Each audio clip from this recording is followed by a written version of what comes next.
ನಮಸ್ಕಾರ ವೀಕ್ಷಕರೇ, ಮತ್ತೊಂದು ವಿಡಿಯೋಗೆ ಸ್ವಾಗತ. ಈಗ ತಾನೇ ಬಿಗ್ ಬಾಸ್ ಅವ್ರದ್ದು ಮತ್ತೊಂದು ಪ್ರೊಮೋ ಬಂದಿದೆ. ಅದರಲ್ಲಿ ಟೈಟಲ್ ಲೈನ್ ಇರೋದೇನಪ್ಪಾ ಅಂದ್ರೆ, ಅಶ್ವಿನಿ ಗೌಡ ಅವರ ತಾಕತ್ತಿಗೆ ಗಿಲ್ಲಿಯ ಸವಾಲ್ ಅಂತ ಹಾಕಿದ್ದಾರೆ. ಅದು ಸಿಂಗಲ್ ಸಿಂಹ ಗಿಲ್ಲಿ ಅಂತ ಮೆನ್ಷನ್ ಮಾಡಿದ್ದಾರೆ. ಬಿಗ್ ಬಾಸ್ ಅವರೇ ಒಪ್ಕೊಂಡಿದ್ದಾರೆ ಗಿಲ್ಲಿ ಅವರು ಸಿಂಗಲ್ ಸಿಂಹ ಅಂತ. ಸೊ ಇದ್ರ ಮೇಲೆನೆ ಗೊತ್ತಾಗ್ತಿದೆ ಗಿಲ್ಲಿ ಅವರು ಎಷ್ಟ್ ಚೆನ್ನಾಗಿ ಆಟ ಆಡ್ತಿದ್ದಾರೆ. ಹಾಗೇನೆ ಬಿಗ್ ಬಾಸ್ ಮನೆಯವರು ಕೂಡ ಆಗಿರ್ಬೋದು ಅಥವಾ ಬಿಗ್ ಬಾಸ್ ತಂಡನೇ ಒಪ್ಕೊಂಡಿದೆ ಗಿಲ್ಲಿ ಅವರು ಸಿಂಗಲ್ ಸಿಂಹ ಅಂತ. ಬಟ್ ಅಶ್ವಿನಿ ಗೌಡ ಅವರ ತಾಕತ್ತಿಗೆ ಸವಾಲ್ ಅಂತ ಹಾಕಿದಾರೆ ಹೊರತಾಗಿ ತಾಕತ್ತು ಅಶ್ವಿನಿ ಅಂದ್ರೆ ತಾಕತ್ತು, ತಾಕತ್ತು ಅಂದ್ರೆ ಅಶ್ವಿನಿ ಅಂತ ಹಾಕಿಲ್ಲ. ಪ್ರೋಮೋ ಕಡೆಗೆ ನೋಡೋದಾದ್ರೆ ಇಲ್ಲಿ ಚರ್ಚೆ ನಡೀತಾ ಇದೆ ಅಥವಾ ಒಂದು ಟಾಪಿಕ್ ಬಗ್ಗೆ ಮಾತಾಡ್ತಾ ಇದ್ದಾರೆ. ನಿನ್ನೆ ಎಪಿಸೋಡ್ ಅಲ್ಲಿ ಕೂಡ ಪ್ರೀತಿ ಅಂದ್ರೆ ಏನು ಅಂತ ಕೇಳಿದ್ರು. ಹಾಗೇನೆ ಬೇರೆ ಬೇರೆ ಟಾಪಿಕ್ ಬಗ್ಗೆ ಪಾಠಗಳು ನಡೀತಾ ಇದಾವೆ. ಕಾಲೇಜ್ ಅಲ್ವಾ, ಸೊ ಹಾಗಾಗಿ ಪಾಠವನ್ನ ಮಾಡ್ತಾ ಇದ್ದಾರೆ ಪ್ರಿನ್ಸಿಪಾಲ್ರು ಅಂತ ಹೇಳ್ಬೋದು. ಪ್ರಿನ್ಸಿಪಾಲ್ರು ಅಂತೂ ತುಂಬಾ ಚೆನ್ನಾಗಿ ಮನೇನ ಆಕ್ಟಿವ್ ಆಗಿ ಇಟ್ಕೊಂಡಿದ್ದಾರೆ. ಮತ್ತೆ ಎಲ್ಲಾನು ತುಂಬಾ ಚೆನ್ನಾಗಿ ಮ್ಯಾನೇಜ್ ಕೂಡ ಮಾಡ್ತಿದ್ದಾರೆ ಅಂತ ಹೇಳ್ಬೋದು. ನನಗೆ ಅನ್ಸೋ ಮಟ್ಟಿಗೆ ಈ ವಾರ ಕಿಚನ ಚಪಾಳೆ ರಘು ಅವ್ರಿಗೆ ಹೋದ್ರೆ ಚೆನ್ನಾಗಿರುತ್ತೆ ಅನ್ನೋದು ನನ್ನ ಅಭಿಪ್ರಾಯ. ಇದ್ರ ಬಗ್ಗೆ ನಿಮ್ಮ ಅಭಿಪ್ರಾಯ ಏನು ಅನ್ನೋದನ್ನ ಕಮೆಂಟ್ ಮಾಡಿ ತಿಳಿಸಿ. ಇನ್ನು ಪ್ರೋಮೋ ಕಡೆಗೆ ನೋಡೋದಾದ್ರೆ, ಇವಾಗ ಡೇರ್ ಅಂದ್ರೆ ಏನು ಅಂತ ನಡೀತಾ ಇದ್ದೆ. ಡೇರಿಂಗ್ ಅಂದ್ರೆ ಏನು ಅಂತ ಗಿಲ್ಲಿ ಅವರು ಹೇಳ್ತಾರೆ. ಅದ್ರಲ್ಲಿ ಅವ್ರ ಕಾಮಿಡಿ ಆಗಿರ್ಬೋದು, ಅವ್ರ ತನ ಅನ್ನೋದು ಏನಿದೆಯೋ ಅದನ್ನ ಬಿಡ್ದಿರಾ ಅದೇ ಕಾಮಿಡಿ ಮಾಡ್ಕೊಂಡೇನೆ ತಮ್ಮನ್ನ ತಾವು ಹೊಗಳ್ಕೊಂಡು ಹೇಳ್ತಾ ಇದ್ದಾರೆ. ಟೂ ಹೌಸ್ ತಂಡದಲ್ಲಿ ಒಟ್ಟಾಗಿ 8 ಜನ ಇರ್ತಾರೆ. ಆದ್ರೆ 7 ಜನ ಅವರು ರಾಶಿಕಾ ಅವರಿಗೆ ಸ್ಟೂಡೆಂಟ್ ಆಫ್ ದಿ ವೀಕ್ ನ ಕೊಡ್ಬೇಕು ಅಂತಾರೆ. ಆ ಸ್ಟೂಡೆಂಟ್ ಆಫ್ ದಿ ವೀಕ್ ಯಾರಿಗ್ ಸಿಗುತ್ತೋ ಅವರನ್ನೇ ಕ್ಯಾಪ್ಟನ್ಸಿಯ ಅಭ್ಯರ್ಥಿಯಾಗಿ ಆಯ್ಕೆ ಆಗ್ತಾರೆ. ಮತ್ತೆ ಕ್ಯಾಪ್ಟನ್ಸಿ ಆಟವನ್ನ ಆಡಿ ಕ್ಯಾಪ್ಟನ್ ಆಗುವಂತ ಚಾನ್ಸ್ ಇರುತ್ತೆ. ಸೊ ಇದು ಗಿಲ್ಲಿ ಅವ್ರಿಗೆ ಇಷ್ಟ ಆಗದಿರ ನಾನೇ ಆಗ್ಬೇಕು ಅಂತ ಪಟ್ಟು ಹಿಡಿದು ನಿಂತ್ಕೋತಾರೆ. ಸೊ ಹಾಗಾಗಿ ಯಾರಿಗೂ ಕೂಡ ಅದು ಸಿಗೋದಿಲ್ಲ.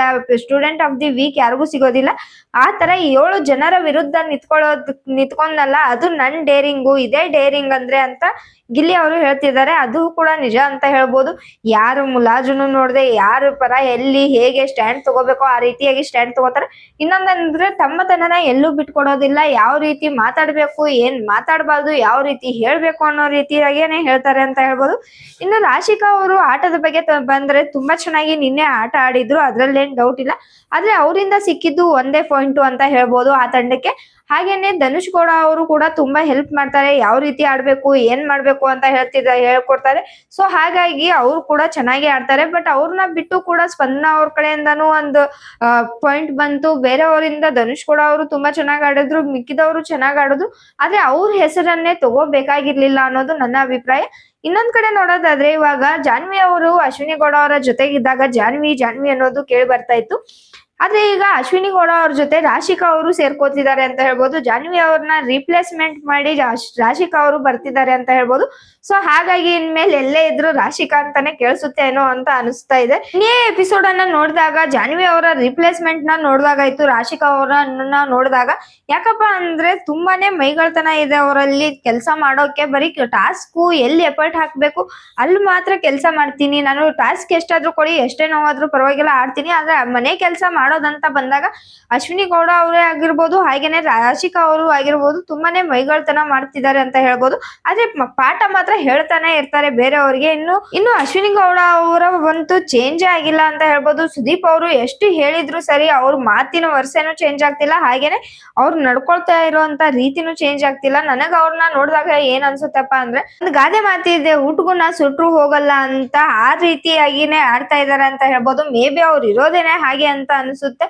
ಅವ್ರು ಮಾತಾಡೋ ಸ್ಟೈಲ್ ಆಗಿರ್ಬೋದು, ಅವ್ರ ವರ್ಡ್ಗಳನ್ನ ಯೂಸ್ ಮಾಡೋದ್ ರೀತಿ ಆಗಿರ್ಬೋದು, ಎಲ್ಲ ಸೇಮ್ ಆಗೇ ಇದೆ. ಅವ್ರಿಗೆ ಎಷ್ಟು ಹೇಳಿದ್ರು ಅಷ್ಟೇ, ಅವ್ರಂತೂ ಚೇಂಜ್ ಆಗುವಂತ ವ್ಯಕ್ತಿ ಅಲ್ಲ ಅಂತ ಹೇಳ್ಬೋದು. ಆದ್ರೆ ಇದರಿಂದ TRP ಹೆಚ್ಚಾಗ್ಬೋದೇ ಹೊರತಾಗಿ ಆದ್ರೆ ಅವರ ಮರ್ಯಾದೆ ಕಡಿಮೆನೆ ಆಗ್ತಾ ಬರುತ್ತೆ ಅಂತ ಹೇಳ್ಬೋದು. ಸುಮ್ನೆ ಮನೇಲಿ ಇದ್ದಿದ್ರೆ ಆಗ್ತಿತ್ತು. ಆದ್ರೆ ಈ ಬಿಗ್ ಬಾಸ್ಗೆ ಬಂದು ಈ ರೀತಿ ಫೇಮ್ನ ಅವ್ರಿಗಿದ್ದ ಮರ್ಯಾದೆನ ಹಾಳು ಮಾಡ್ಕೊಳ್ಳೋದು ಸರಿಯಲ್ಲ ಅಂತ ಹೇಳ್ತೀನಿ. ಇನ್ನು ರಾಶಿಕಾ ಅವ್ರ ಬಗ್ಗೆ ತಗೊಳ್ಳೋದಾದ್ರೆ, ರಾಶಿಕಾ ಅವರು ಅಷ್ಟೇನೆ ನಿನ್ನೆ ತುಂಬಾ ರಕ್ಷಿತಾ ಅವರ ವಿರುದ್ಧ ತುಂಬಾನೇ ಮಾತಾಡಿದ್ರು. ಇದು ಎದ್ದಾಗಿ ಕಾಣಿಸ್ತಾ ಇದೆ ಎಲ್ರಿಗೂನು. ನೋಡೋಣ ಕಾಯ್ದು ಇವ್ರು ಏನಾದ್ರು ಚೇಂಜ್ ಆಗ್ತಾರಾ ಇಲ್ಲ ಇದೇ ರೀತಿ ಆಟನ ಮುಂದುವರಿಸ್ತಾರ ಅಂತ ಕಾಯ್ದು ನೋಡೋಣ. ಇನ್ನು ಪ್ರೋಮೋ ಕಡೆಗೆ ಬಂದ್ರೆ ಅಶ್ವಿನಿ ಗೌಡ ಅವರು ಹೇಳ್ತಾರೆ, ಅಶ್ವಿನಿ ಗೌಡ ಅಂದ್ರೆ ತಾಕತ್ತು, ತಾಕತ್ತು ಅಂದ್ರೆ ಅಶ್ವಿನಿ ಗೌಡ ಅಂತ ಹೇಳ್ತಾರೆ. ಅದಕ್ಕೆ ಗಿಲ್ಲಿ ಅವರು ತಮ್ಮದೇ ಸ್ಟೈಲ್ ಅಲ್ಲಿ ನಗಾಡ್ಕೊಂಡು, ಅಯ್ಯೋ ನಂಗೆ ಇದನ್ನ ಕೇಳಕ್ ಆಗ್ತಿಲ್ಲ, ನಾನು ಡಿಬಾರ್ ಮಾಡ್ಬಿಡಿ, ನಾನು ಹೋಗ್ಬಿಡ್ತೀನಿ, ಇಲ್ಲಾಂದ್ರೆ ನಾನು ಈ ಬಿಗ್ ಬಾಸ್ ಕಾಲೇಜ್ ಬಿಟ್ಟು ಬೇರೆ ಕಾಲೇಜಿಗೆ ಜಾಯಿನ್ ಆಗ್ತೀನಿ ಅಂತ ಹೇಳ್ತಿದ್ದಾರೆ. ಇದಕ್ಕೆ ಮನೆಯವರು ಸಖತ್ತಾಗೇನೆ ನಗಾಡ್ತಿದ್ದಾರೆ ಅಂತ ಹೇಳ್ಬೋದು. ಬರೀ ಗಿಲ್ಲಿ ಅವರ ಕಾಮಿಡಿಗೆ ನಗ್ತಾ ಇದ್ದಾರೆ ಅಂತ ಅನಿಸ್ತಾ ಇಲ್ಲ, ಅಶ್ವಿನಿ ಗೌಡ ಅವರು ಕೊಡ್ತಾ ಇರೋಂತ ಸ್ಟೇಟ್ಮೆಂಟ್ಗೂ ನಗ್ತಾ ಇದ್ದಾರೆ ಅಂತ ನನ್ನ ಅಭಿಪ್ರಾಯ. ಯಾಕಂದ್ರೆ ಅವ್ರು ಮಾಡ್ತಿರೋ ರೀತಿಗೂ ಹೇಳ್ತಿರೋ ಮಾತಿಗೂ ಒಂದಕ್ಕೊಂದು ಸಂಬಂಧನೇ ಇಲ್ಲ ಅಂತ ಹೇಳ್ಬೋದು.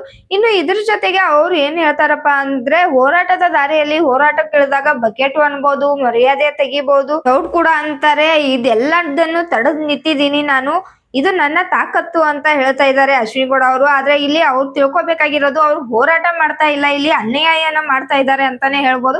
ಇನ್ನು ಇದ್ರ ಬಗ್ಗೆ ನಿಮ್ಗೆ ಏನ್ ಅನಿಸುತ್ತೆ ಅಂತ ಕಮೆಂಟ್ ಮಾಡಿ ಹೇಳಿ. ಇನ್ನು ಗಿಲ್ಲಿ ಅವರು ಈ ಮಾತೆಲ್ಲ ಕೇಳಿಸ್ಕೊಂಡ್ ಸುಮ್ನೆ ಹೇಳ್ತಾರ, ನಾನೇ ಸೆಲ್ಫ್ ಡಿಸ್ಮಿಸ್ ಆಗ್ತೀನಿ, ಕಾಲೇಜಿಂದ ಹೋಗ್ತೀನಿ ಅಂತ ಆಚೆ ಹೋಗ್ತಾ ಇದ್ದಾರೆ. ಅವ್ರು ಅಶ್ವಿನಿ ಗೌಡ ಅವ್ರನ್ನಂತೂ ನೋಡಿ ಮನೆ ಮಂದಿ ಎಲ್ಲ ನಗ್ತಾ ಇದ್ದಾರೆ ಅಂತಾನೆ ಹೇಳ್ಬೋದು. ಇನ್ನು ಇದಕ್ಕೆ ಗಿಲ್ಲಿ ಅವ್ರು ಹೇಳ್ತಾರೆ, ದಂಡಿಗೆ ಹೇಳಿದಿರ್ಲಿಲ್ಲ, ದಾಳಿಗೆ ಹೆದರ್ಲಿಲ್ಲ, ಆದ್ರೆ ಈ ಗೂಳಿಗೆ ಹೆದರ್ತಾರೆ ಅಂತ ಒಂದು ಡೈಲಾಗ್ ನ ಹೇಳ್ತಾರೆ. ಅದಂತೂ ನಂಗೆ ಸಿಕ್ಕಾಪಟ್ಟೆ ಇಷ್ಟ ಆಯ್ತು ಅಂತ ಹೇಳ್ಬೋದು.